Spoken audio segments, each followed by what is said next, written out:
Watch the videos at the end before you buy. It helps to see the product in action. Let me share something from experience. As someone who's been working with car detailing and care for over 7 years, this stuff right here, the Soft99 Ultra Glaco, is the real deal. I first used it before a long drive through a rainy stretch, and even after hours of driving in non-stop drizzle, water just danced off the windshield like it never had a chance. Made with Japan's advanced tech, this coating really stands out. It creates a strong layer on your windshield that resists wear from wipers, road dust, car washes, even most cleaning agents. From personal use, I noticed it held up strong after multiple washes, way beyond what you'd expect from typical coatings.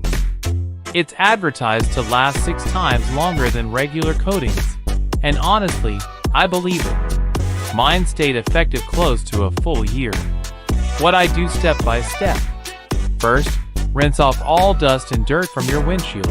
Don't skip this part. Shake the bottle well, cap still on. Pop the cap off and apply evenly on a dry windshield. Make sure it's dry. Don't apply it wet or it could mess with the surface. Let it dry for 5 to 10 minutes, then wipe it clean with a dry towel. After that, leave it untouched for at least 12 hours. This is key to getting that tough, long-lasting bond. I've personally applied this on both my own car and a friend's SUV, and the results were consistently impressive. No streaks, and driving in heavy rain felt safer because the visibility was top-notch. If you're like me and you want gear that actually holds up, especially through rough weather, this is worth it. It's not just another product. It's something I keep in my detailing kit all year round. For your help, I place all the product links in the description.